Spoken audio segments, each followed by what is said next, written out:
Fuck. Ooh, that was close. Yeah.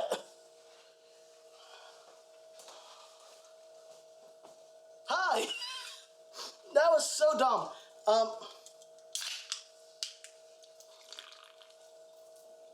It's 2026, guys, and my camera lighting setup still reflects off my glasses. Fuck me, I guess. Yeah, it's 2026, and one of the things I want to do this year is I want to release a video a month. Also, I want to actually release videos. So far, I've released... slide this back closer. So far, I've released like 2 videos, and while they're fun, it's not what I want the channel to be. I want the channel to be something a bit more interesting and mean. So that's what this is for. We're gonna sit here and we are going to talk about all the things that I loved last year. We're gonna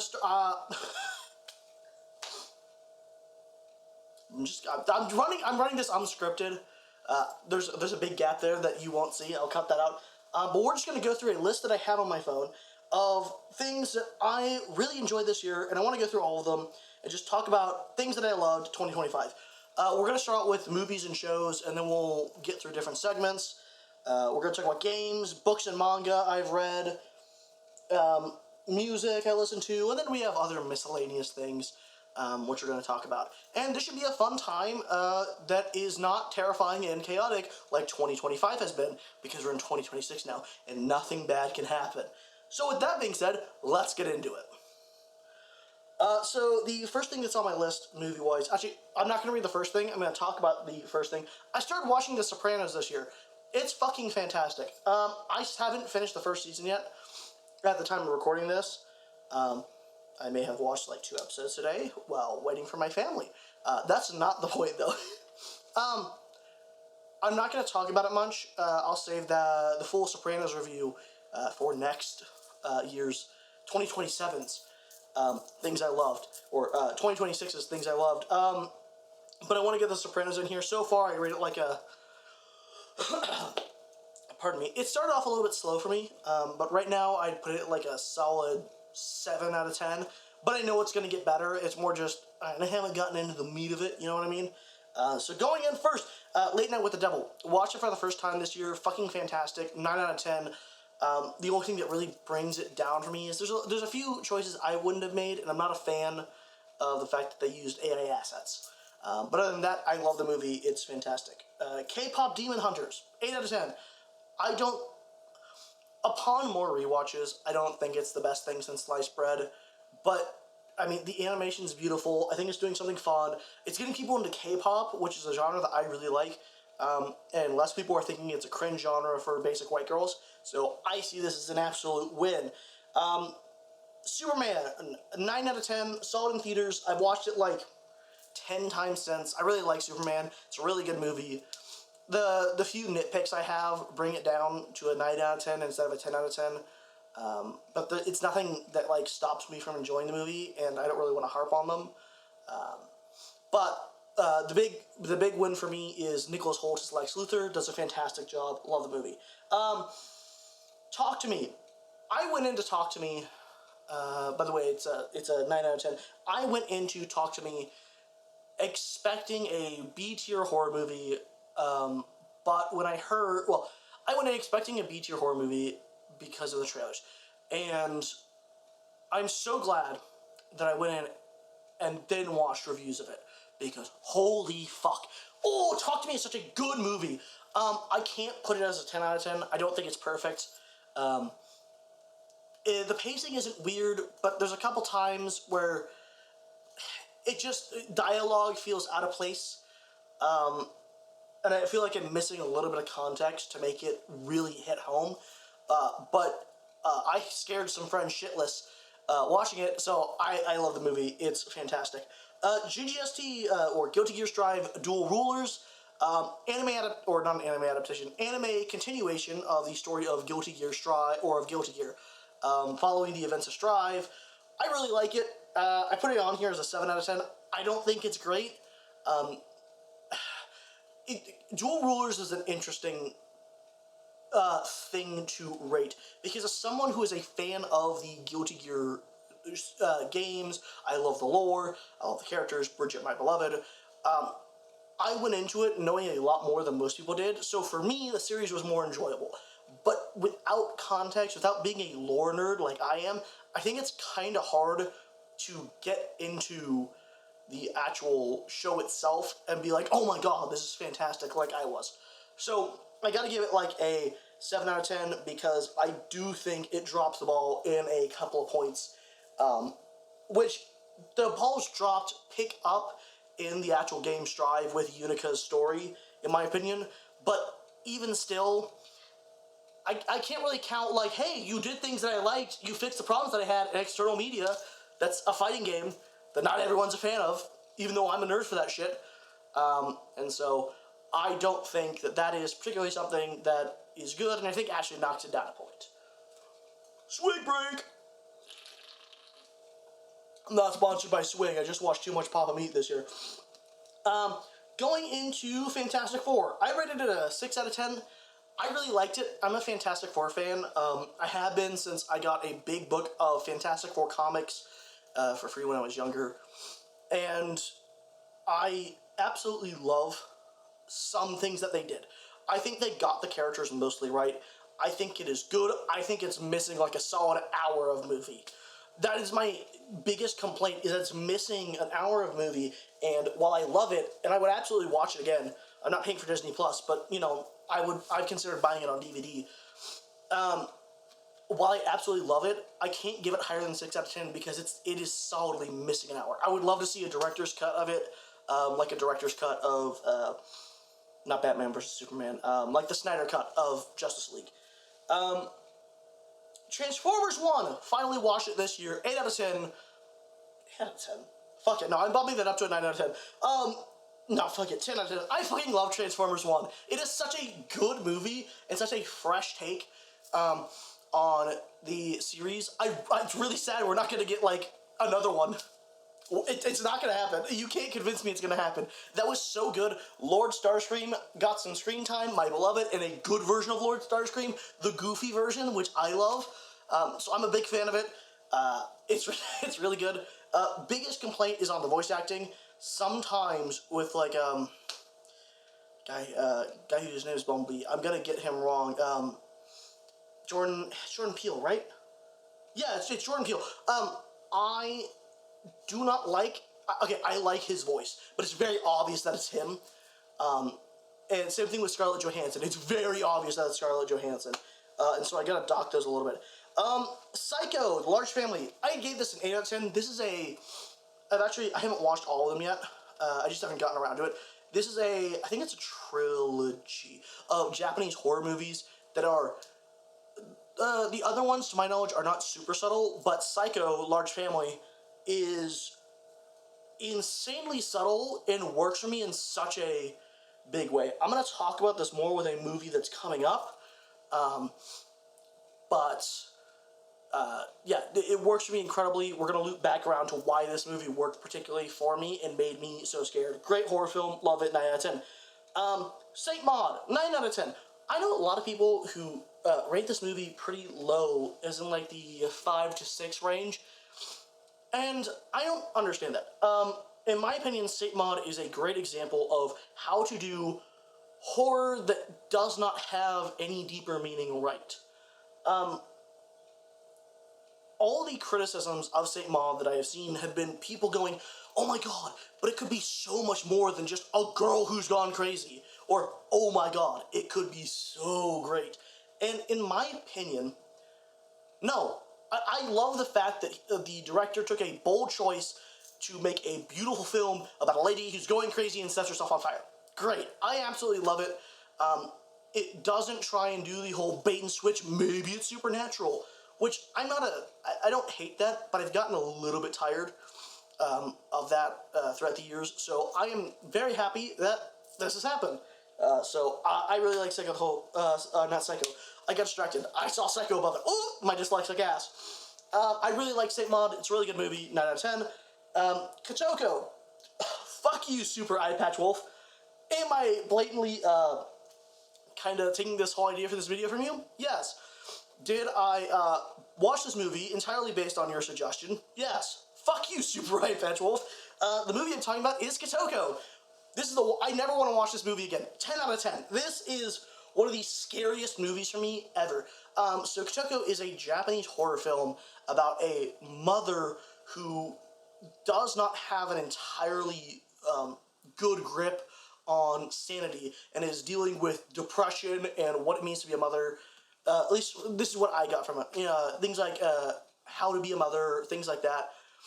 And the movie for me is so terrifying because all the violence and everything in it is so extremely real, and watching Kotoko, I feel so incredibly uncomfortable the entire time.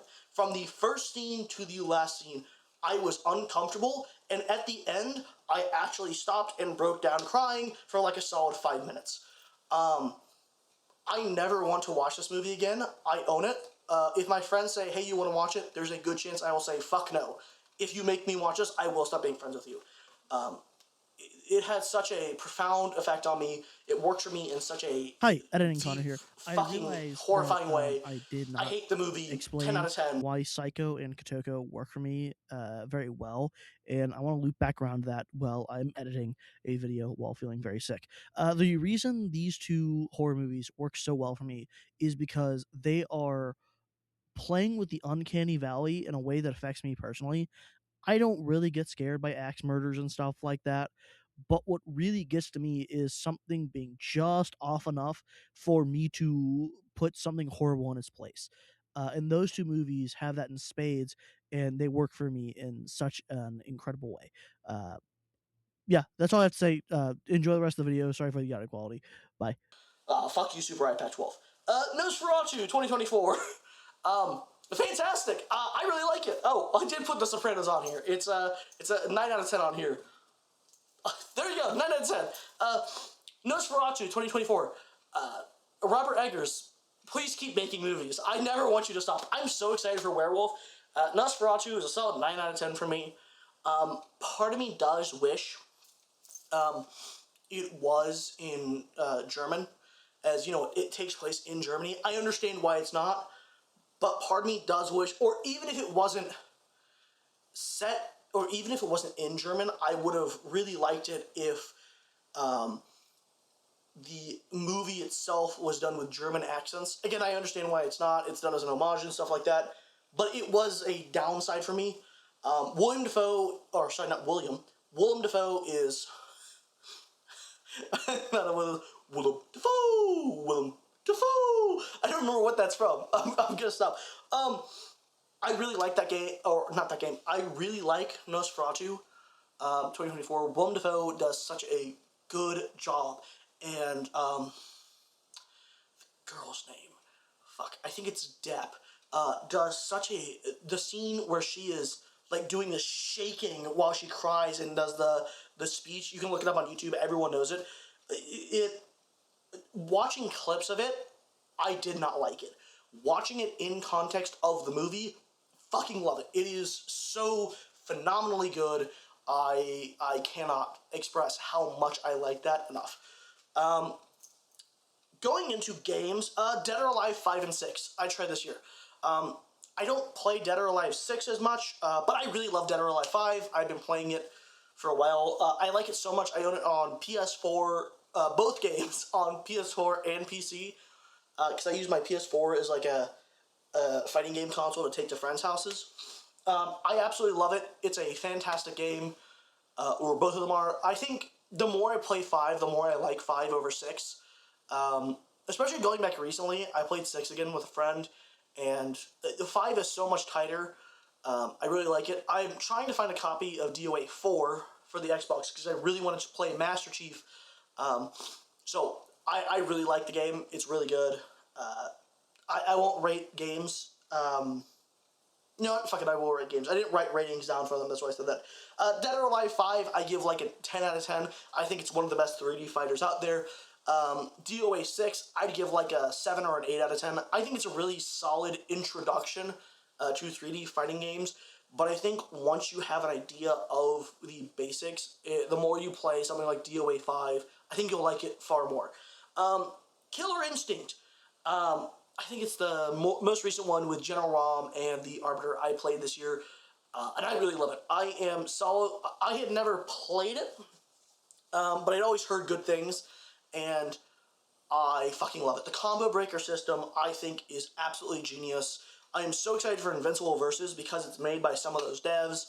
And overall, I really fucking love that game. I would give it a solid, thinking off the top of my head, I'd give it like a 8 out of 10. There are things I'm not a big fan of.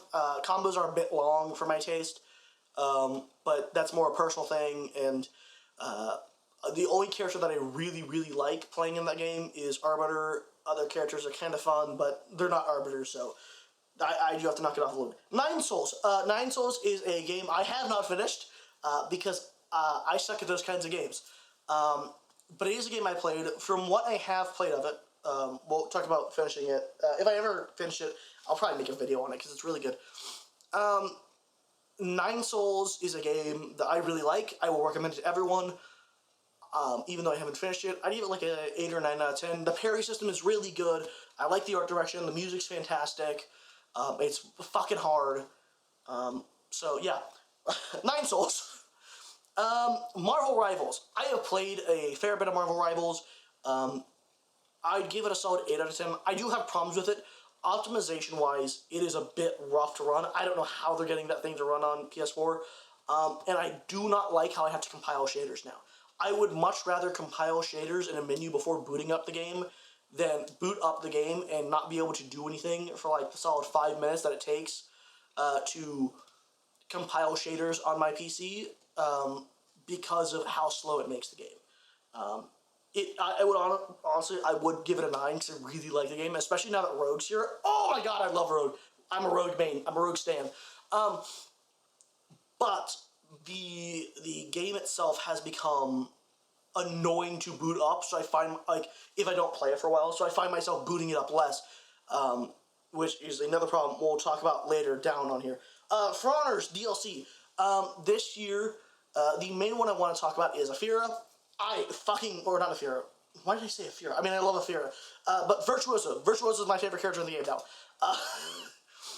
Virtuosa is such a fun character to me. I don't care if she's BM. I don't care if she's broken or whatever your opinions on For Honor are.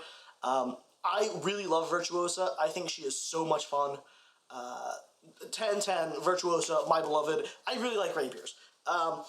Going into Roboquest. Played Roboquest. Played it for like a solid 3 or 4 weeks with some friends. Solid 8 out of 10 fun. I don't think it's the best. For me personally, I dropped it a little bit. I find that the unlocking of characters is a bit annoying, and the variety of characters that I have in the beginning is not enough fun to make me want to keep playing past that initial little bit. I wish there was more. I wonder if there's mod support for it. I'm sure there is somewhere. If it's able to mod it and get like wild, insane, crazy kits, I would probably pick it up again. I have it downloaded for fun with friends every now and then, but as a roguelike, I find it a bit lacking, which is what I really love about that genre of games. So it is just like a 8 out of 10 for me. But I do really like it. Don't take like my negatives. It's just a big negative for me, as I find the actual abilities and things like that a bit dull and don't spark me the way they do in like Risk of Rain 2, which is my, second favorite roguelike right now. Roguelike, whatever. Rabbit and Steel, another roguelike, which I was going to make a video on.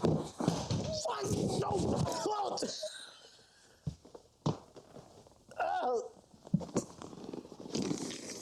that was so dumb.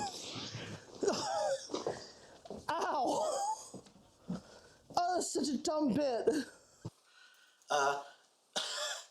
But the video didn't turn out very well, and I was not a fan of it. I was kind of riffing off without a script, and it didn't turn out well. So, I may go back and redo that video, as I know there's some DLC stuff coming out, so I'm excited about that. Rabbit and Steel is a bullet hell roguelike, which I absolutely love. Cannot give it enough. Well, it's a bullet hell boss rush. It's really weird. It's entirely unique. I recently today started playing Spell and Maiden, a game by the same devs. I want to get more time with it before I say anything on it, but really like Rabbit and Steel. Check it out. Great game. I think they're working on, or I think DLC should be coming out sometime this year, so I'm very excited about that. Going into Fatal Fury City of the Wolves. Great game. If you don't like it, fuck off. Okay, this is genuine. I'm gonna rant about this for a second. Fatal Fury City of the Wolves. I give it like a solid 8 or 9 out of 10. I have a few problems with it. I really wish T-Zoc was better. That's my main problem. Fuck it. I'm gonna give it an 8 instead of a 9 because fuck you, make T-Zoc better. Fatal Fury City of the Wolves is a really fun game, and all the complaints that I hear from people about it are from people who just don't understand SNK games and do not like them. They're the same kind of people who will complain about Street Fighter 6 and say it's unbalanced, or not Street Fighter 6, who will complain that Third Strike is unbalanced and that makes it unfun and unfair, when the unbalance actually makes the game really interesting and really unique, and the complexities in it are what make that game fun. I think City of the Wolves is a similar way, and everyone bitching about it online are people are people who I guarantee you have never played an SNK game and saw a brand new fighting game and got it, and just were not prepared for an SNK game, because that's exactly what it is. It's an SNK game. Ultrakill, played it for the first time this year, 10-10, no notes. It's really fun. I haven't beaten it, but that's more because dyslexic eyes and fast zooming shooters, not a great thing, but really fun, good game. It's installed on my computer whenever I just want to chill and have a fun time. The Division 2, played it this year, had to uninstall it for space reasons, because I'm addicted to fighting games, but the Division 2 is a fantastic game. I really want Division 3 as much as I fucking hate Ubisoft. Oh my god, Division 2, Division 3, give it to me. Division 2, 10-10, I love that style of cover shooter.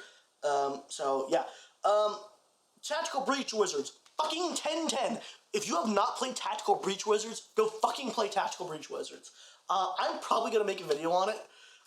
It is such a fun, goofy game that does not get the credit it deserves. The soundtrack, banging. The graphics, banging. Traffic Safety Wizard, Traffic Safety Warlock, my beloved, the best character in the game, and I definitely didn't cosplay as him earlier in the year. And I'm definitely not going to make a brand new cosplay, because that one was kind of shitty, to make an actual cosplay for if I ever go to a con. And I will fucking play a fighting game dressed as the fucking Traffic Safety Wizard. I really, really like Tactical Breach Wizards.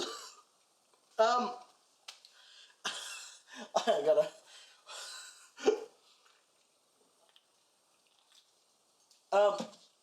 Unika, Lucy, and Dizzy. I'm counting Dizzy. If I remember correctly, she came out. When did she come out? Whatever. We're not kidding, Dizzy. My brain's having a liquefying moment. We're just gonna say Unika and Lucy in Go to Your Strive. I really like both of them. They're really fun. I really wish I really wish I enjoyed playing Guilty Gear more right now. They kind of fucked up Bridget, in my opinion, and the game in general, at its current balance and the way things are, I'm not a big fan of it. I'm really looking forward to the 2.0 update. Hopefully it's good, and that I can actually get back into it. Ad cum Heikyun. Going into TF2. Alright, I've played TF2 before. I don't want to make this sound like a thing that I had not played before this year, but this year, for some reason, I really got into TF2, and oh my god, I fucking love it. TF2 is such a fun, goofy game.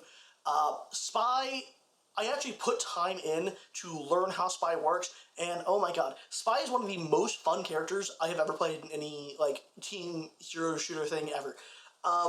It makes me mad that Spy will not work in any other hero shooter, because his gameplay dynamic is so much fun, and it can only exist within the chaos of TF2.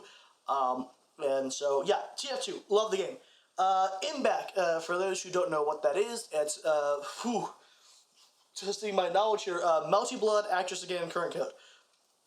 Before this year, we'll get to where I saw this for the first time, I had only been introduced to Melty Blood type Lumia.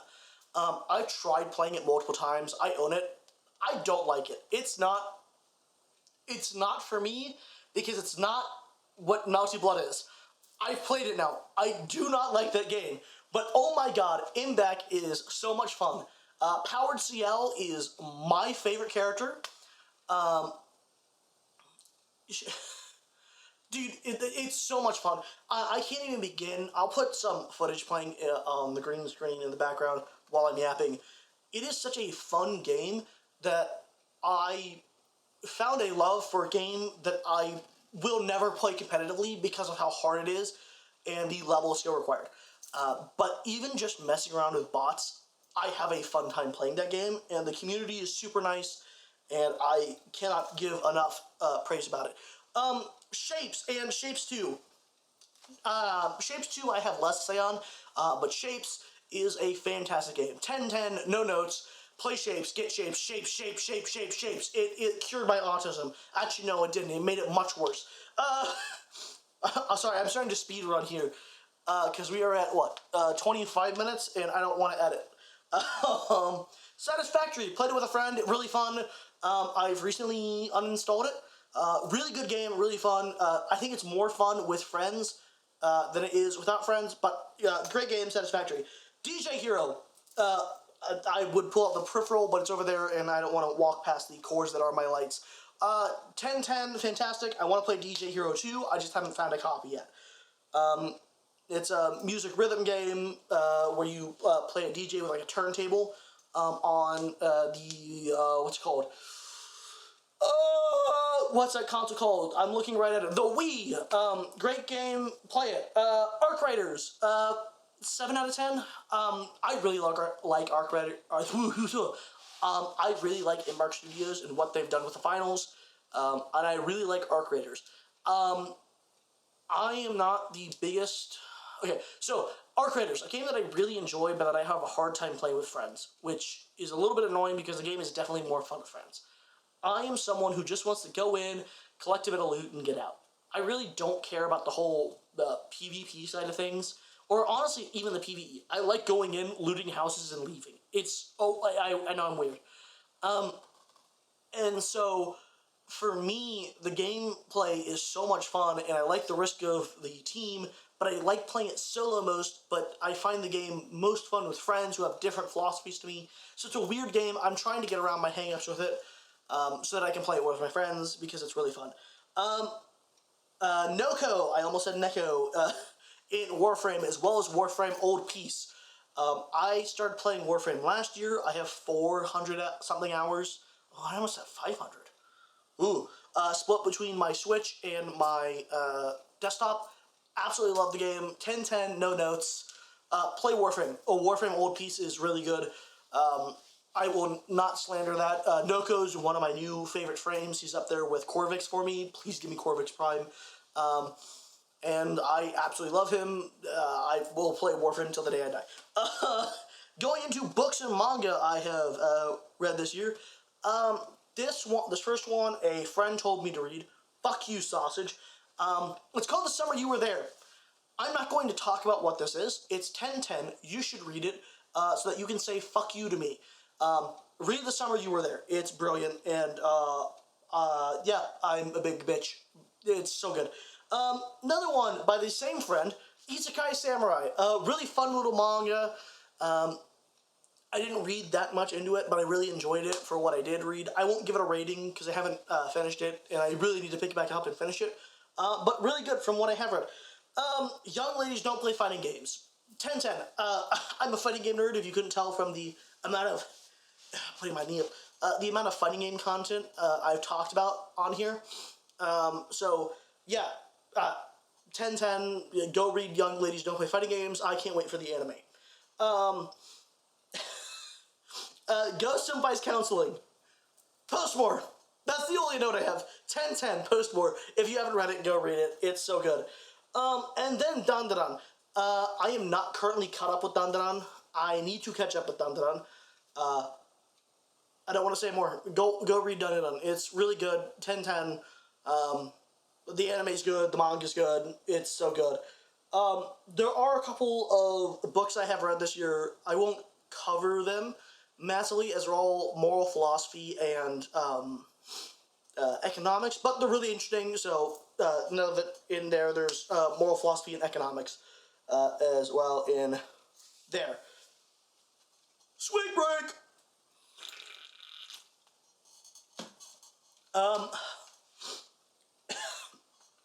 I should stop slurping it. It creates bubbles. It makes it impossible to talk. Going into music.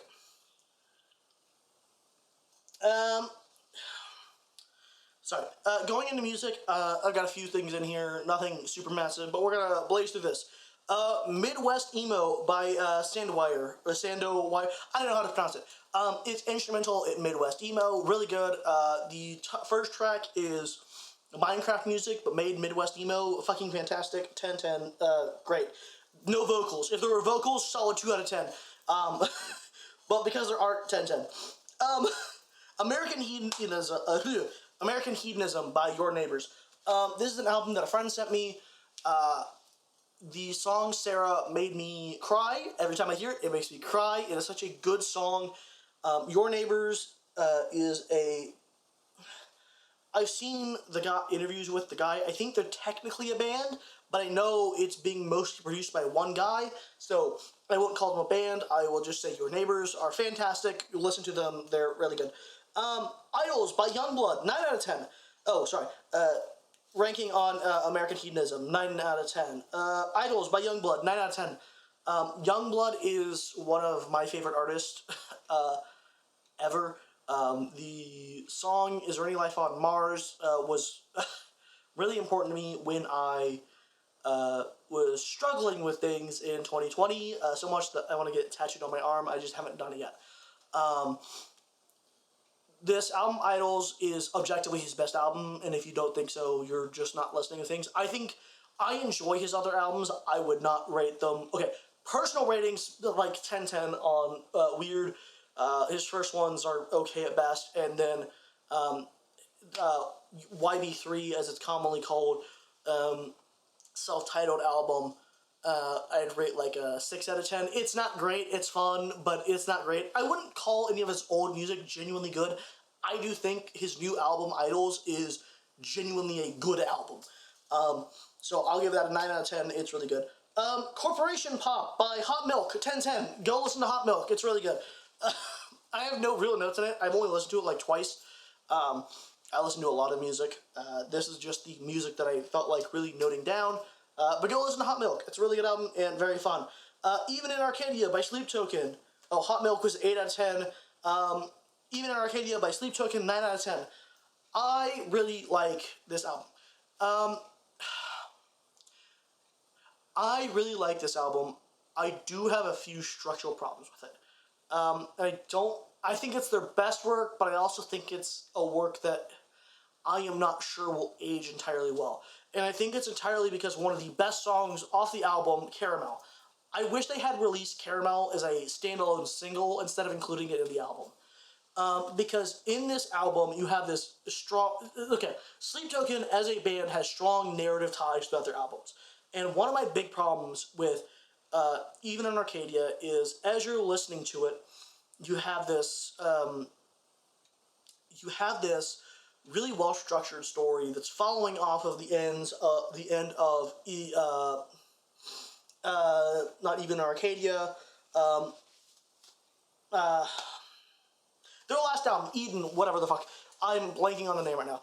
You have this really strong storyline that's coming through, and now what we have is we have Caramel in the middle, which is a direct call-out to toxic, insane fans, and it feels weird and out of place in context of the story that they're telling. And I am not a huge fan of that, so that's why I dock it down a little bit. I do think it's close to a 10, but that song just really... it really hit me weird, and I love the song, but like narratively, I'm not sure it works. K-Pop Demon Hunter soundtrack, 10/10. Every song's a bop. I don't need to say more. 5 Years Time by Noah and the Whale, 7 out of 10. I wouldn't listen to this album because of the song in Superman. It's a very good album, fun. Actually, it's not very good. It's a good album. It's fun. I noted it because I've been listening to 5 Years Time ever since I saw Superman. So, the album itself is pretty good as a whole. Nothing really great, nothing really bad. It's a good album. There's some, well, I say there's one really banger song, and the rest are just fun tracks. So, Hymnal of a Troubled Man's Mind by Oliver Anthony. I really like country. I'm a southerner. Bam, bam, bam, bam, bam, bam. I don't know why I did that. Editor, cut that out. Um, no, so I really, really, really like country, but I don't like most modern country. It's a bit too poppy for me. It's all, we go down to the bar and we got ourselves a big old pickup truck full of beer, and then I kissed a girl and I fucked her in the asshole, and I had a great time. Woo! With a snap track. So you have the snare and the claps and the snare and the claps and a little bit of a kick, and it really annoys me. I really don't like it. Oliver Anthony, whether you agree with him politically or not, I don't care. He is bringing country music into a realm which I really like, which is a much older style of just bitching about shit. I really like that. And I'm a religious person, and so the whole edition of Bible verses on that album, while I may not agree with the way he's using them, I might not even agree with him in most ways, but I really find the album compelling and the way it's structured compelling, and I like the instrumentation, so I think it's a good album.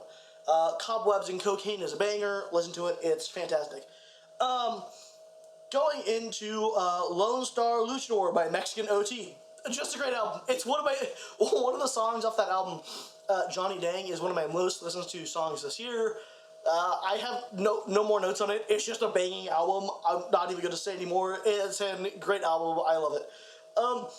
Self-Destruct EP by Dead Etiquette. Ooh, this is such a good metal album. 1010. Dead Etiquette, please release more music. Listen to the song Jazz Flavored Wood Tip. You will understand why I love it. I'm not even going to harp on it more. It's fucking phenomenal. Listen to Self-Destruct EP by Dead Etiquette. Makari, 1010. I say Makari because they're a band, and I have listened to all of their music this year. Listen to Makari. They're a really good band.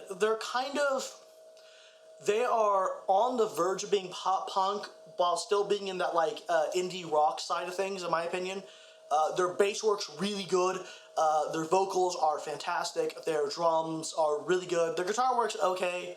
It's not anything to write home about. It's good, but it's not like, oh my god, the guitars are making me cream my jorts. Listen to that. Listen to all Makari. It's really good. By the way, Makari is spelled Makari. Listen to Makari. Broken Love by Broken Love. Really good album. Hard rock. 10-10. Or no, I put it as a 7 out of 10. Now it's 10-10. I'd bump it up to an 8 out of 10. It's nothing super insanely good, but I really like hard rock, and there aren't a lot of classic, just headbanging hard rock albums being released right now, and so I'm a big fan. 7 out of 10, 8 out of 10, somewhere in there. Vaxxas 2, A Window to a Waking Man's Mind by Coheed and Cambria, 9 out of 10. I was not a Coheed and Cambria, fan before this year. A friend of mine kept trying to get me into them, and to me as a Rush fan, they sounded a bit too similar to Rush in too many ways, and so I found it hard to get into them because I couldn't find something so unique from Rush that I wanted more. And then the friend who had been trying to get me into them sent me the album Vaxxas 2, and holy shit, I love it. It is my favorite album of theirs, unequivocally. I like all of their stuff now. I've listened to most of it. I haven't put it on this list. I think I might have put... Whoa! Did I put any other Coheed albums on here? No, I didn't. I really like Coheed. I really like what they've done. I like all their music, but Vaxxas 2 is an album that I like as a whole. 9 out of 10. Go listen to Vaxxas 2 by Coheed and Cambria. Primeval Obsession Detachment by Tala. 10-10. I think this is the best metal album of the year by far. Nothing even comes close. It is so good. Listen to it. Justin Bonnets, Have My Children. No, I'm joking. I hope you're doing well, Justin, if you somehow ever see this. I actually got to meet, I'll put it up here, I got to meet Joe McDonald, the drummer for Tala, when I saw them live, which we'll talk about later. The 10-10, I really love this album. I have 0 notes on it. It's just perfect. Memories and Epitaph, or sorry, Memories and Emphases, I think. Oh, no, sorry. My dyslexic ass has a hard time reading. Memories and Empties by Culture Wall. 9 out of 10. Same reasons for Oliver Anthony. I just really like Culture Wall. I think Culture Wall is doing things that I really like in country, and the entire album, in my opinion, is... I don't think it's his best to date. I still think Imaginary Appalachia is his best. But I think this is a really solid album. 9 out of 10. Listen to Culture Wall. Angel by Unprocessed. I've only gotten the time to listen to this about 3 or 4 times. Another really solid metal album. I think Unprocessed is one of the few bands in the modern metal scene who is doing the chugs on ones and zeros, the jun jun jun jun jun jun, in interesting ways and not just doing the same thing. I think their vocals are good, their drums are really good. Their lead singer slash guitarist is, whose name I can't remember right now. I know him. He's really good. He's fantastic. Listen to Angel by Unprocessed. Don't Go Into the Forest by Avatar. 8 out of 10. Really solidly fun album. Big fan of it. I really, really liked Yum. I don't like every single track. Captain Go, Don't Go Into the Forest, and Death and Glitz are standouts for me.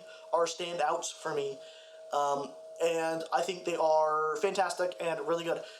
It's an 8 out of 10. I don't think it's their best album. We'll see how I age with it. I really like the album, but we'll just see how much I go back and play it.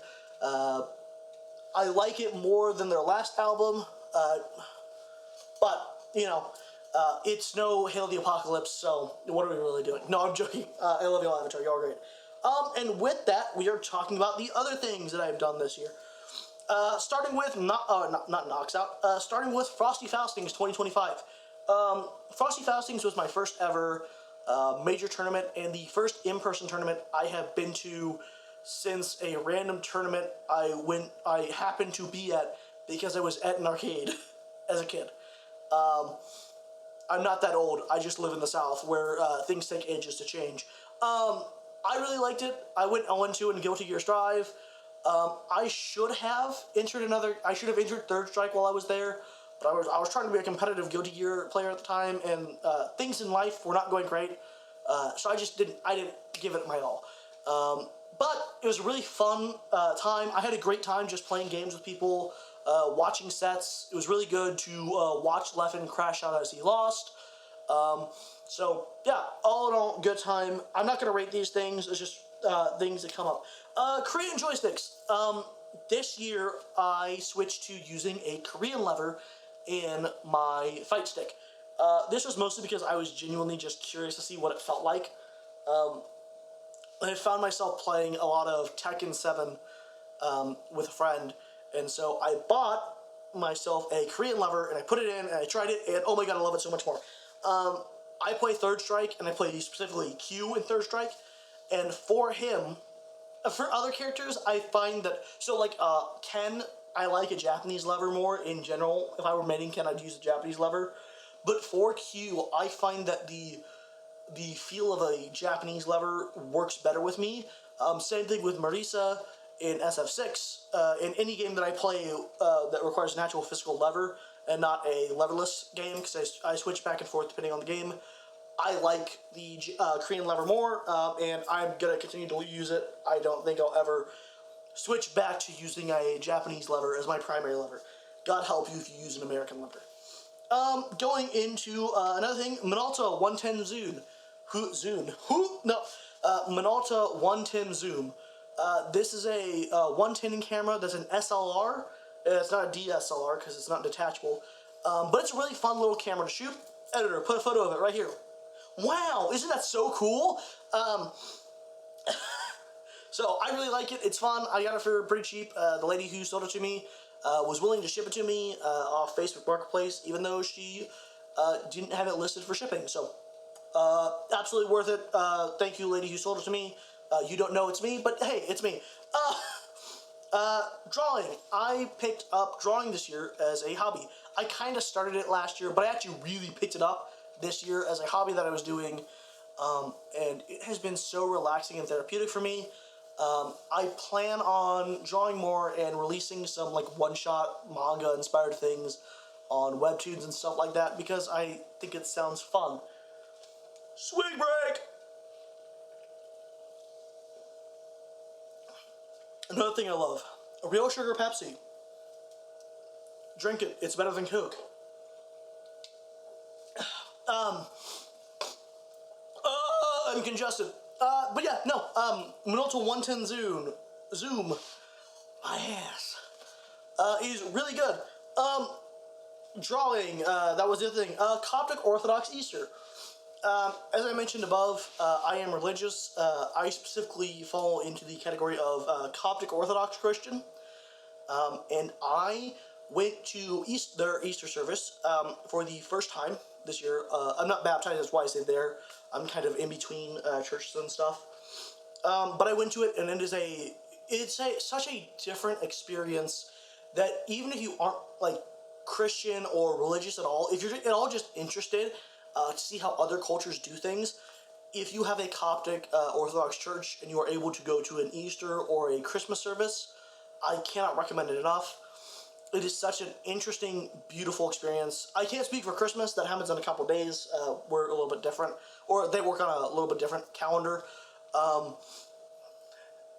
very excited for it. It's a beautiful ceremony that is very, very unique, and it's a very old form of Christianity that has not been corrupted by a lot of the shitheads in modern day Protestantism.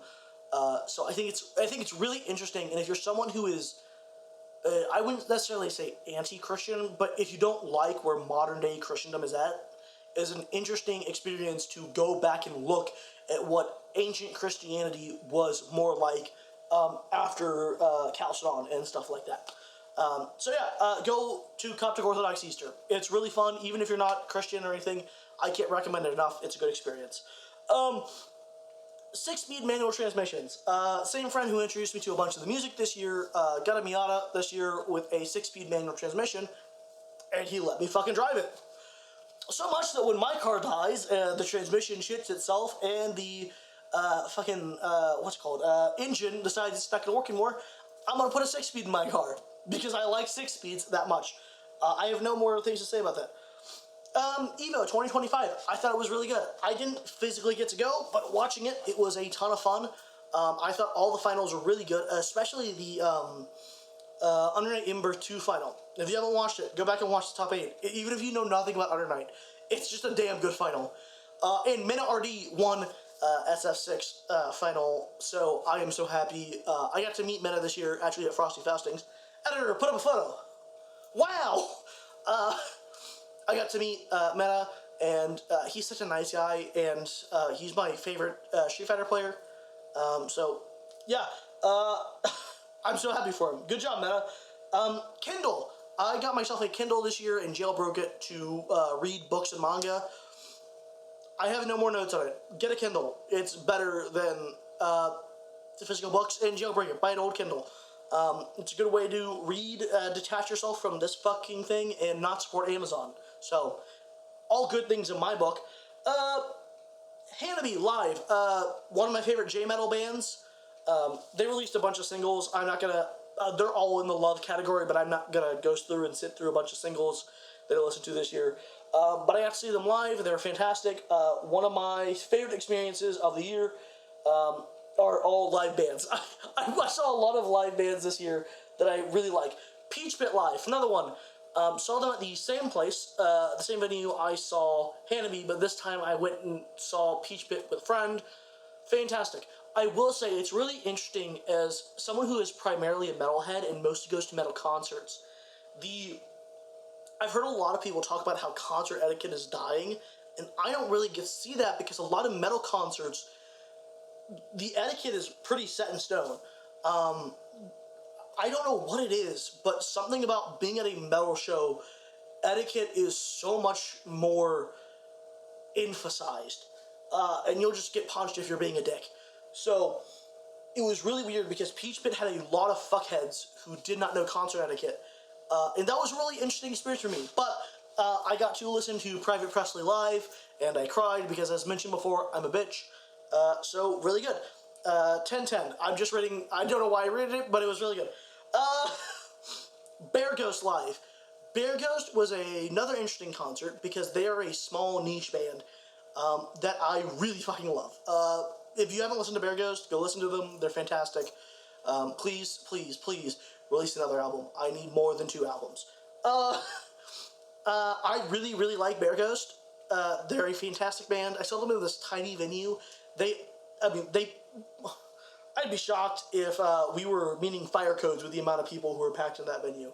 And a little bit of shout out, there I saw a band, which I never heard of, Redwood, put their stuff up here, editor. And Redwood was just a really good band. I liked them so much. I bought merch from them, which is something I've never done. I've never heard a band, been like, oh my god, I love them so much, and then went over to the merch table and bought merch, which I did with Redwood, so good for you guys. Also got to meet the band. They were super cool. And then Tala Live, where I bought this shirt and met Joel. Put the photo up here. Wow! That's a great thumbnail. That's so bad. Put red arrows pointing to my face.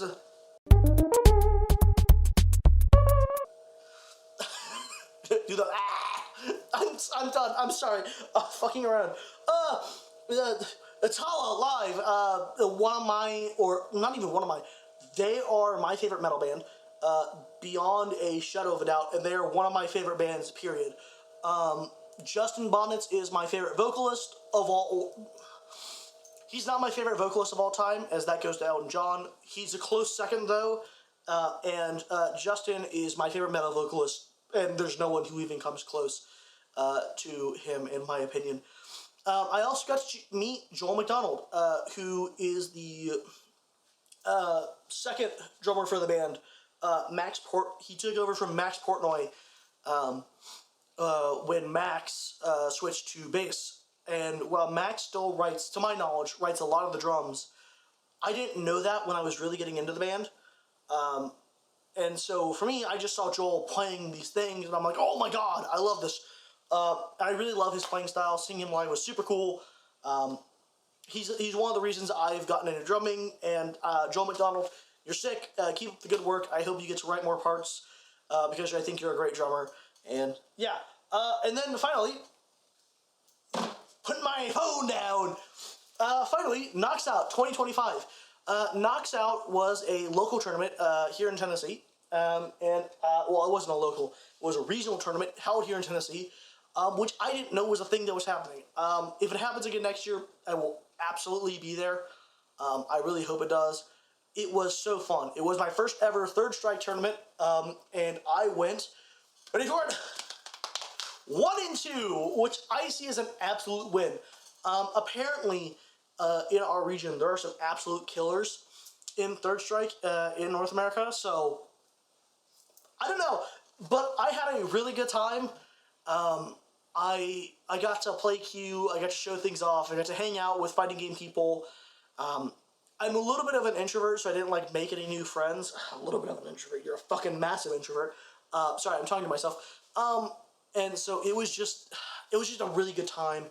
I look forward to it next year. Dirt cheap. If you are in anywhere close to Knoxville, Tennessee, go to Knocks Out. Support the local scene. It's really nice. They're really good people there, and I'm glad that I got to meet them and get to participate in those kinds of things going forward. And with that, those are all the things I loved in 2025. Oh, God, I'm so old. Thank you for watching. My goal, as I said at the beginning of this video, is to release a video a month. Some of them may be like this, where I'm ranting without a script. There's going to be minimal editing, and it's just going to be me talking. Others will be heavily scripted, much better audio quality because my mic is fucking dead right now, and hopefully better cinematography, as I gotta figure out my lighting situation here. But I really hope you enjoyed this. I really hope you had a good time.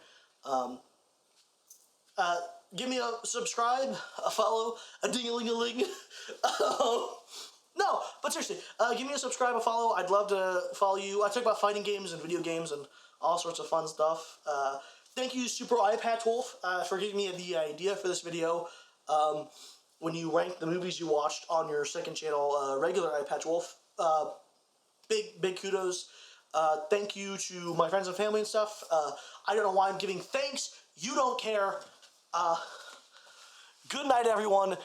Don't do drugs. Don't be cringe. And, I don't know. Go kick someone's ass in SS6. Bye.